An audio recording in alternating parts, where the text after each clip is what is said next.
Hola amigos, ¿cómo están? Bienvenidos a La Voz del 21. Mi nombre es Mayra Calderón y vamos a analizar el nuevo gabinete de Pedro Castillo, que encabeza Héctor Valer. ¿Quién es este personaje? Es un congresista que estuvo por varios partidos, pero que no solamente causa ciertas dudas y extrañeza cómo va a manejar el rumbo del gabinete, sino también otros integrantes. Hay 9 ministros ratificados y el resto son rostros nuevos que se duda de la capacidad para enfrentar las políticas que se requieren en esos momentos. Y para eso ya estamos conectados vía Zoom con la doctora, abogada constitucionalista Milagros Campos. ¿Cómo está? Bienvenida a Perú 21 TV. Encantada, Mayra, muy contenta de estar con ustedes esta mañana. ¿Cuál es la primera lectura del nuevo gabinete de Pedro Castillo, en el cual se tenía esperanzas de que se integrara por gente proba y con experiencia? Pero ya dado los resultados y conocidos los rostros, hay más dudas que certezas. A ver, yo voy a usar un símil de pues una manera de aproximarme a este nuevo gabinete, ¿no? Te diré primero lo bueno y creo que si miramos el gabinete nos vamos a encontrar claramente con dos personas que dan luces dentro de este gabinete. El primero, pues, la presencia de César Landa, expresidente del Tribunal Constitucional, y una persona con una trayectoria democrática y de defensa del Estado de Derecho, que esperemos que pueda contribuir con su experiencia y con las convicciones democráticas para ese gabinete que buena falta hace. En segundo lugar, creo que la presencia de Oscar Graham, un funcionario de carrera en el Ministerio de Economía, con pues una formación y una experiencia idónea.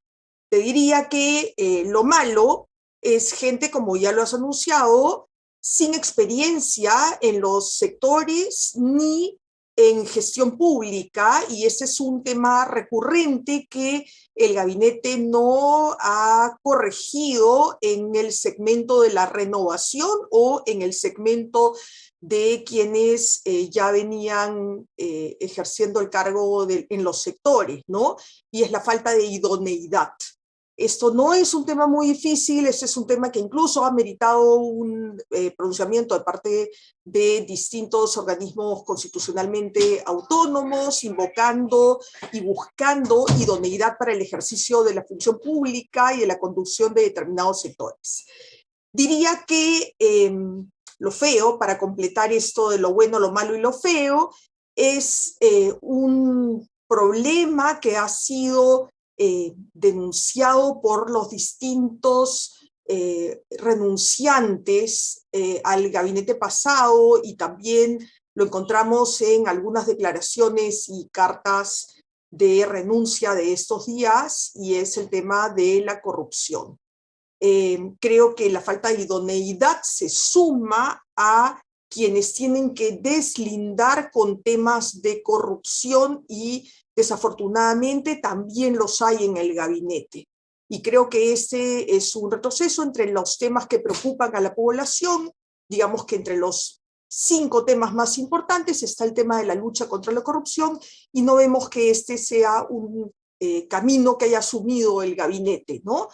Esperamos que eso también suponga un cierto deslinde con despachos y gabinetes paralelos que no solamente hacen daño a la función pública, sino que transgreden claramente los problemas de responsabilidad política y funcional que supone el Estado de Derecho, ¿no? ¿Usted cree que este es un gabinete más ligado a Cerrón, con presencia del ala cerronista? Porque se hablaba en los dos primeros, en el primer gabinete, por ejemplo, encabezado por Guido Bellido, se criticó esto. Gente sin experiencia, Guido Bellido nunca ha tenido pues la experiencia suficiente como para encabezar un cargo así. Y en el segundo gabinete, con Mirta Vázquez, hubo cierta esperanza de que se iba a enrumbar, igual con Pedro Franque, ¿no? Que iba a enrumbar las políticas económicas. Pero ahora ya no está Pedro Franque, está otro en su lugar que tiene las credenciales. Sin embargo, el primer ministro, Héctor Valer, también tiene llegada con Cerrón. Y hay varios ministerios como el de la mujer que también son del ala cerronista. Este gabinete no sería mucho más confrontacional con el Congreso de la República en estas condiciones, en estas circunstancias. A ver, lo que tenemos claramente es que no se ha optado por un gabinete técnico, requiriendo el Perú de políticas públicas y medidas específicas en sectores muy específicos, como el caso de la seguridad ciudadana o en los temas vinculados a la generación de empleo y promoción de inversión, en fin. Esa no ha sido la opción. Me parece que es un gabinete político, pero no necesariamente por la trayectoria de quienes han sido designados, sino fundamentalmente porque me parece que hay un esquema de cuoteo y de participación de grupos políticos que le garantizan una cierta relación con el Congreso, ¿no? Me parece que la presencia de 4 congresistas en el gabinete y la incorporación de algunas personas vinculadas a Somos Perú da un viso de una necesidad de blindar al presidente en el Congreso frente a determinadas votaciones que pudieran poner en riesgo su permanencia en el cargo, ¿no? Por ahora, la lectura me parece que va más en esa línea. Sin embargo, qué duda cabe que no solamente por la posible cercanía del presidente del Consejo de Ministros, sino fundamentalmente por el hecho de que se ha incorporado también a otras personas que son miembros de Perú Libre, ¿no? Entonces creo que si bien cuando un partido llega al poder a través de elecciones, pues debe mostrar sus cuadros para gobernar. El problema que tenemos acá es que en muchos casos estos cuadros no reúnen la trayectoria, la experiencia y las condiciones para poder conducir estos sectores de acuerdo a lo que manda la Constitución. Hay también otro problema que se ha visto ayer, por ejemplo, con esta discusión de proyectos de ley que tienen que ver con la reforma universitaria, ¿no? Y cuando se le consulta a Héctor Valer después de la juramentación, él dice que no va a observar ningún proyecto de ley que atenta contra la autonomía de la SUNEDU. Entonces hay una preocupación también en ese sentido, porque una serie de reformas se han detenido y esto ha sido básicamente por las propias autoridades. Por ejemplo, la reforma de transporte, también con la aprobación de este mandato donde los taxis colectivos pueden ya hacer sus funciones, ¿no?, de manera legal sin que la ley lo sancione, es también un indicio de que se quiere detener la reforma de transporte. Ahora con la SUNEDU ocurre algo parecido y ya el Premier ha anunciado que no va a observar la ley. ¿Cómo usted analiza este tema? A ver, la observación de las normas es un mecanismo de control que se establece entre Ejecutivo y Legislativo cuando el Ejecutivo discrepa respecto de consideraciones constitucionales o de índole técnica en el caso de las decisiones que toma el Congreso. Yo creo que tenemos un Congreso polarizado respecto de posiciones internas en términos políticos y que esta polarización alcanza también a la mayoría en el Congreso y al Ejecutivo. Pero me parece que respecto de estas políticas públicas que señalas, pues no hay esta polarización, sino más bien existe vasos comunicantes entre el gabinete y el Congreso. Y esa es la explicación para las medidas que se vienen dictando y que son promulgadas por el Ejecutivo. Ahora, ¿cómo ve el futuro de este gabinete? ¿Llega a obtener el voto de confianza? Por ejemplo, Fuerza Popular ya dijo que no le va a dar el voto de confianza al gabinete de Valer. Pero, sin embargo, otras fuerzas políticas han dicho no le podemos decir no a este gabinete, sino el Ejecutivo va a tener un pretexto para más adelante disolver el Congreso. Ese voto de confianza obligatorio es parte de nuestro diseño de un presidencialismo parlamentarizado. Sin embargo, para poder obtener el voto de confianza, el gabinete ya se encuentra en funciones y propiamente este voto que se obtiene por mayoría simple no constituye un cambio radical respecto de las políticas que se apliquen. Creo que ese es un punto importante que debemos de tener en cuenta, porque se requiere solo mayoría simple. Y esto supone que, pues, salvo que la mayoría del Congreso vote en contra, si es que los votos se dividen entre las abstenciones, el voto en contra, es perfectamente posible que la alianza descrita por la estructura del gabinete logre una mayoría. También recordemos que el rechazar o dar un voto en contra del gabinete también coloca al Congreso en una posición incómoda porque se contaría como, de acuerdo a los precedentes, una de las denegatorias de confianza para que se pueda disolver el Congreso. No veo al Congreso en posición de exponerse a esta condición. De manera que, aunque veo que algunos grupos parlamentarios ya han anunciado que no van a dar la confianza y algún parlamentario individualmente lo ha hecho, pues es posible que otras bancadas opten por abstenerse y pueda lograrse un voto de confianza. Por lo demás, el voto de confianza no compromete en nada al Congreso y por eso es que se ha pensado que no debería de mantenerse dentro del sistema de las relaciones ejecutivo-legislativo y los mecanismos de control, porque siempre hay la posibilidad de que el Congreso pueda censurar a los ministros o al propio gabinete.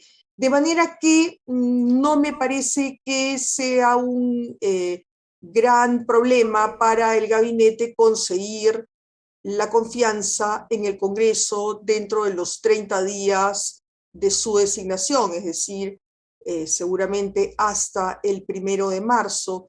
En los próximos días, seguramente, como ha sido costumbre en los últimos años, el gabinete Valer pues iniciará una ronda de conversaciones con los grupos parlamentarios. Yo lo que espero claramente es que atiendan lo que está pidiendo la población y lo que se ve como demandas ciudadanas a partir de las encuestas, que prioriza los problemas de seguridad ciudadana, que prioriza la necesidad de reactivar la economía y con ello mejorar y dar condiciones para la inversión privada, así como temas vinculados a la lucha contra la corrupción. Esto supone políticas públicas, no supone activar el tema de la asamblea constituyente que hemos visto que no está en las prioridades ni en la agenda de las personas.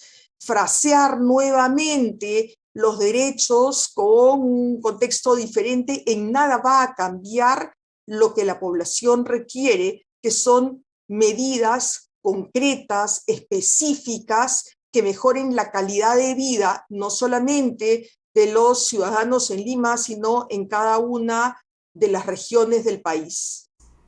¿Usted está de acuerdo, por ejemplo, con esta premisa que muchos dicen? Por ejemplo, ayer estábamos entrevistando a especialistas y decían que este gabinete, de otorgarle la cuestión de confianza, el voto de confianza, podría entrar entre una disputa con el Congreso, entre una carrera de que quién vaca primero o quién disuelve primero.